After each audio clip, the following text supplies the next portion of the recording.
तू रे माझा मित्र या मालिकेच्या पुढील भागामध्ये आपण पाहणार आहोत. ईश्वरीने अर्णवच्या डोळ्याला पट्टी बांधलेली असते आणि डोळ्याला पट्टी बांधून तो ईश्वरीचा शोध घेत असतो आणि तो ईश्वरीला पकडतो व आपल्या मिठीमध्ये घेतो. तेव्हा ईश्वरी अतिशय प्रेमाने अर्णवकडे पाहू लागते. त्यानंतर आपण पाहतो आकाश आणि अर्णव हे ऑफिसला निघालेले असतात. तेव्हा मामा हे त्यांना थांबवतात आणि बोलतात, तुम्ही दोघे जाणार का? आणखीन एका बिझनेसमॅनला तुमच्यासोबत घेऊन चला.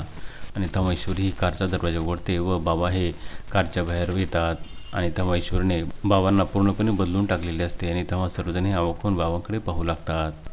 त्यानंतर आपण पाहतो लावण्याच्या आईचा फोन हा अर्णवला आलेला असतो आणि तेव्हा अर्णव हा तिला बोलतो, माझा बिझनेस आहे, मीटिंग कधी घ्यायची, कुठे घ्यायची आणि बिझनेस कसा वाढवायचा हे मी ठरवणार. तेव्हा देशमुख बोलते, आता तू कंपनीचा ओनर राहिला नाही, 60%ची ओनर मी आहे, त्यामुळे मी ठरवेल तसेच होईल. आणि आता ही लावण्याच्या एका अपमानाचा बदला घेतल्याशिवाय स्वस्थ बसणार नाही. आणि तेव्हा अर्णव देखील अतिशय रागावलेला असतो. आता पुढे येणाऱ्या भागामध्ये लावण्याच्या कशा प्रकारे लावण्याच्या अपमानाचा बदला घेणार हे पाहणे अतिशय रंजक ठरणार आहे. तू रे माझा मित्र या मालिकेचे सर्व अपडेट्स पाहण्यासाठी आमच्या चॅनलला लाईक करा, शेअर करा आणि सबस्क्राईब करायला विसरू नका.